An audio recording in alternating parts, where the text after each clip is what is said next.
This week's DRM Not Included on F5 Live is proudly powered by Amazon Prime. You know you get free shipping, but you get a whole lot more, like free music with Amazon Prime Music, free TV, movies, documentaries with Amazon Prime Video, free games, and a free Twitch subscription with Amazon Prime Gaming, plus a whole lot more. We've got links to these features, plus some of our other favorites, a link for a 30-day free trial if you're not already a subscriber, and the ability to give it a gift, all by going to f5live.tv/prime.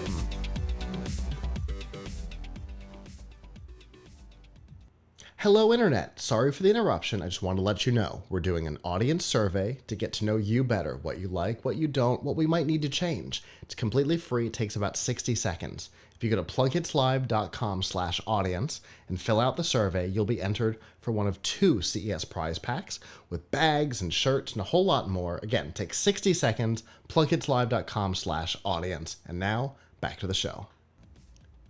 Subscription fatigue has been something that we've talked about a lot. There's a lot of subscription services out there. They are all competing for the same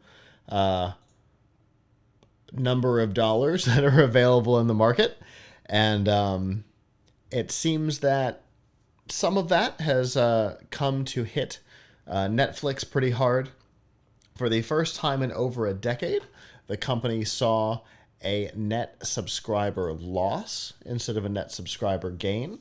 The number that they gave is both true and not. They have 200,000 involuntary subscriber losses, which, again, first time in over a decade that's happened.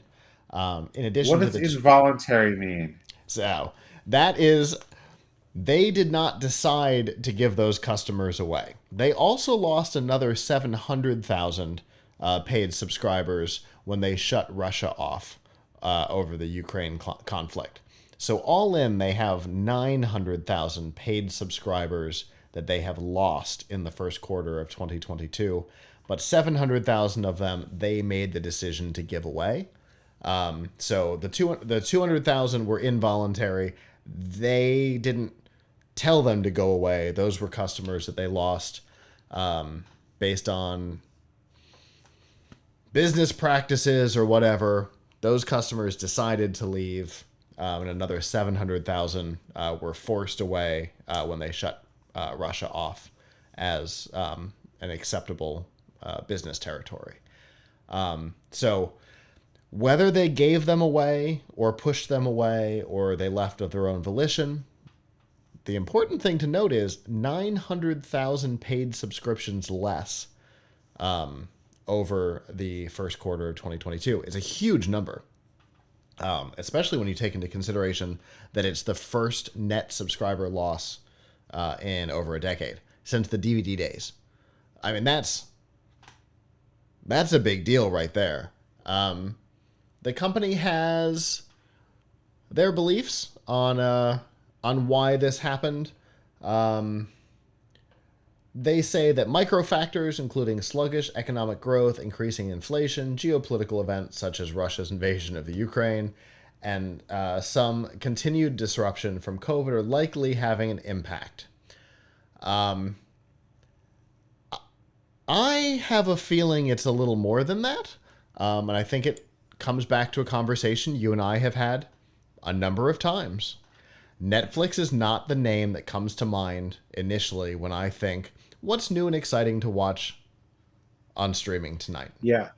I have to tell you what their top 10 movies are. Their top 10 for today are. Okay. I guess it's just top 10 movies, so it's only what they would call a movie and not a show. So maybe that's why this list is so lame. But here's your list of top 10. So this is, presumably Netflix reporting what people in the US are watching right now. Okay. Number 1, White Hot: The Rise and Fall of Abercrombie and Fitch. Okay. Why would? Okay. So first of all, it was an interesting documentary, kind of. I'm just gonna put it out there. It was interesting, but not good.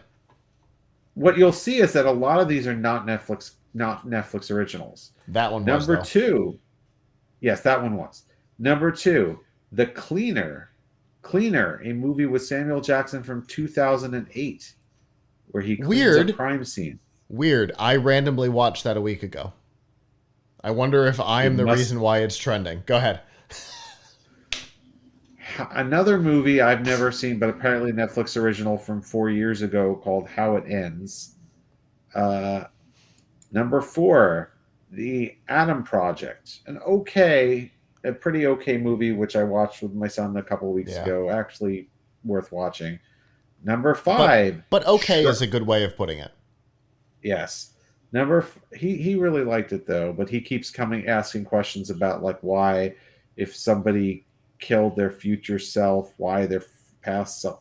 I have no idea. Anyway, so number 5, Shrek Forever After, not Netflix content. Number 6, Shrek. Number 7, The Blind Side. Number 8, Shrek 2. 3 Shrek movies in the top 10. They must Number have gotten 9. it yesterday. No, those have been there a while. I watched Shrek with my son on here a few weeks ago. Weird. Number 9, Grown Ups, the movie with Adam Sandler and his friends that's from like a million years ago. Weird. Number 10, A Medea Homecoming. Oh no. That's your top 10 movies for today on a weekend where people would. There's not. I hate to say it, but there's not a lot of good stuff on Netflix right now that people haven't seen. They know that I am so disinterested. Possibly they've read the article that they're not even showing me the top 10 today. Normally it shows up as one of my bars. It's not showing up today. I don't know. Yeah, I'm gonna hold on to this for a while. My wife still wants it, whatever. But I have to tell you, I did not watch much Netflix at all lately. What I am now, this is somewhat of a segue here, but I am now like lately really obsessed with watching British mysteries, and Netflix is garbage in this area. They have nothing, pretty much. So, or they've had a couple of shows that I've seen, but not very good. BritBox and Amazon Prime. And Acorn TV. Oh, Acorn, yeah.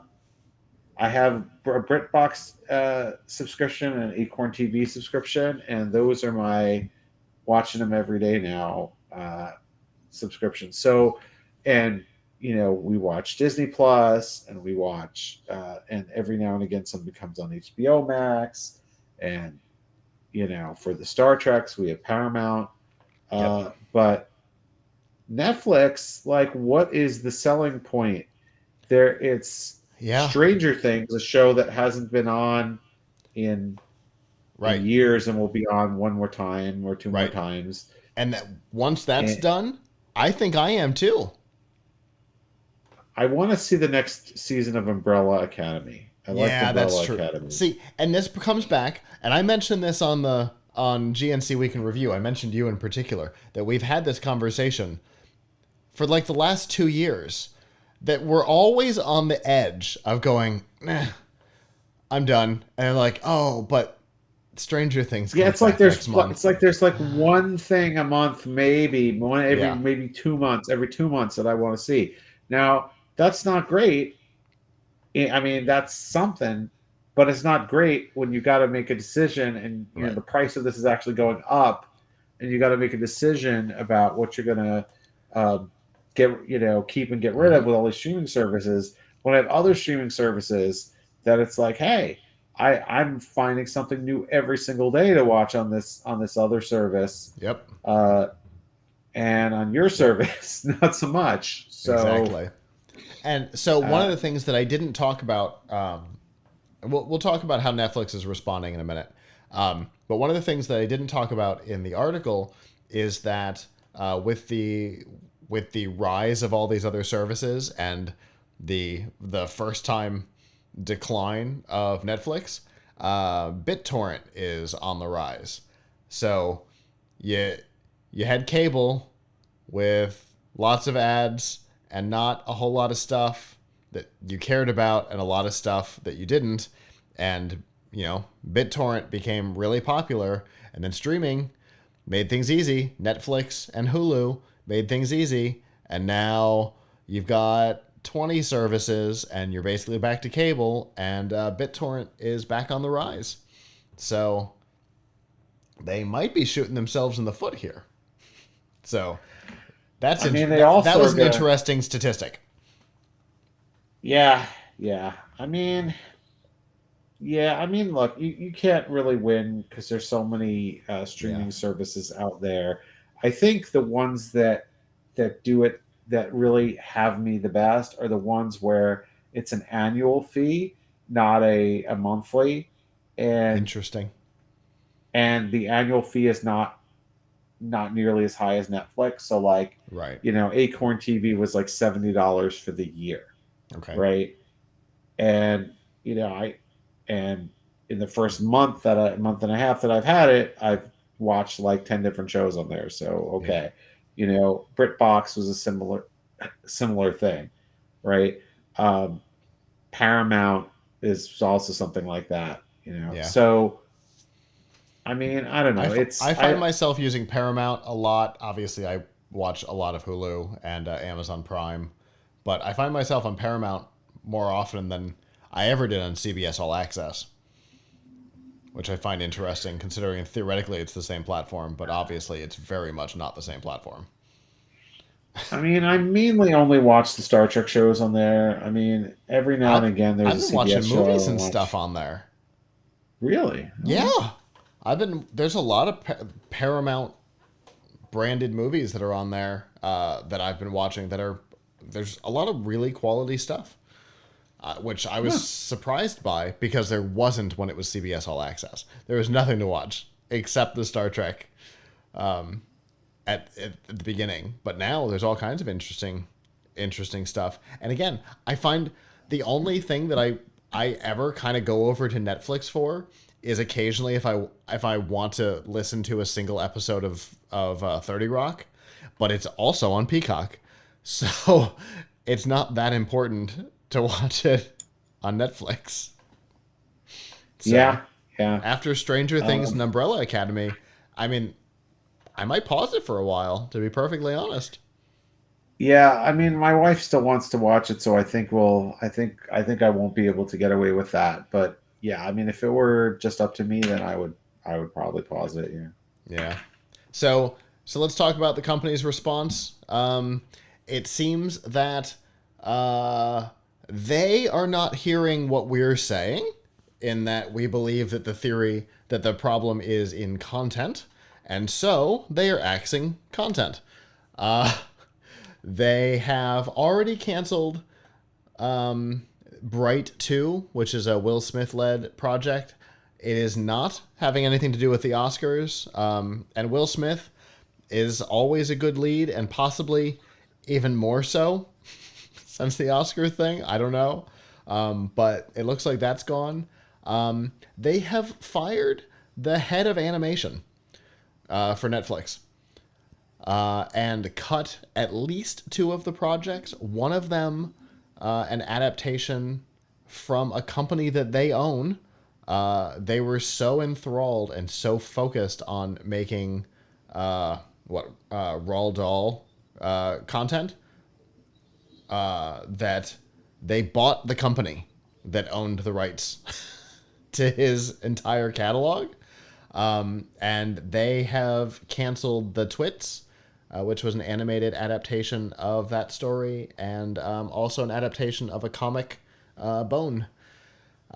There's no telling what the future holds for other projects. They've got some controversial stuff out there, especially in animation. Big Mouth and HR might take the L on the controversy on those series and let them go. There's also other stuff from his catalog, Charlie and the Chocolate Factory and Matilda, that are supposed to be in mid to late production at this point. Who knows? Those might get cut too. I have a feeling this is just the beginning, and I fear that this is going to be like the writer's strike, in that cheaper productions like reality TV will take a bigger piece of Netflix's focus, and we'll see more of that content. But there's no telling. I would not be surprised if the changes they make when they inevitably don't fix the problem, because I don't think that they're addressing the actual problem. I think they're trying to pretend that their content isn't their problem. And by not addressing that, I have a feeling that investors are going to be looking to make some changes come next board vote. Just a guess. We'll see. So one thing I don't think you mentioned is that Netflix is trying to kind of pawn off its problems on password sharing, and has this plan to start charging people money if they see that the service has been used in multiple places or whatever, crack down on people, which obviously they could make some money on that, but they could also really annoy some people. I think they'll take the money. But you know, and the thing is, also, don't they also have some possibility that they may have an ad-supported tier as well? Not possibility. Absolutely guaranteed, confirmed by the CEO. Wow, I would. And what will you lose by being on the ad-supported tier? Can you just watch everything on there? We don't know yet. Yeah, I Absolutely mean, confirmed that it's coming. Is it going to be like Peacock free or Peacock $5? Right? That's the question. Because the Peacock free right, is missing things, and the Peacock $5 has all of the things. Both of them are right. ad supported. What is it going to look like? But we also don't know what it's going to look like with Disney Plus's ad supported tier. Right? We know that they're coming. We don't know what they mean. So Yeah. I mean, I would seriously consider switching to the ad-supported tier because the price of it's going up and the quality of the content's going down. I think one of the things that is wrong with Netflix is it has no identity, right? yeah, It has no identity. Like if you think about the different service, like I kind of really like these services that have an identity. This is your, you like British TV, this is your place. You want Star Trek, Paramount, you got to have Paramount Plus. yeah, You want Star Wars and Marvel, you Disney got to Plus. have Disney Plus, right? So what is the identity of Netflix? Like Yeah. what is the big thing that you're like, oh, I got to have Netflix for this? It's like, oh, Netflix has stuff. They were going And hard on sci-fi for a while, and that was when they were really killing it, right? I right, didn't really like Sense8, but I know it was a big show. That was a sci-fi show. They've got Stranger Things. They've got Black Mirror, right? They were going real hard into science fiction for a while, and then they're just like, that's fine. And oh, they also had a big fail with what was that show? I forget, the one with Josh Duhamel where it was a superhero show. Like they paid all this money for licensing it, like hundreds of millions, and then they canceled yes, it immediately. What was the name of the yes. show? I'll have it for you in a second. Uh, Maybe I won't. There's so much stuff. Oh my god. Jupiter's Legacy. Yes, Jupiter's there it Legacy. is. That's what it's Yep. called. I watched it. I watched the whole thing. FYI, it was meh, right? But this was based on a comic book, and they spent a lot of money, a lot of money on it. Uh, Unlike, let's say, Amazon Prime, which has licensed The Boys, and that show is unbelievably great, and everyone should watch it. And Um, and it seems like they spent all of $11 to make it happen. Yeah, to get it, and they're like, "Woo, let's make this the best thing ever," right? And they yeah, did. I mean, And Netflix they spent did. all this money to license this thing, and an hour in, they're like, "That's good enough. We're done." The more money that they spend on something, the less the quality it seems like too. It Because like does. if you like, for example, you mentioned Bright, right? Most people didn't like the first Bright, Right. and they spent like 150 million or something on it. Like it was, I mean, it was decent, but I mean, I think like a third of that was Will Smith's salary. So like, why were they making a second one in the first place? I don't know. I mean, they spend a lot of money on stuff that's not that great. Now, that's their problem.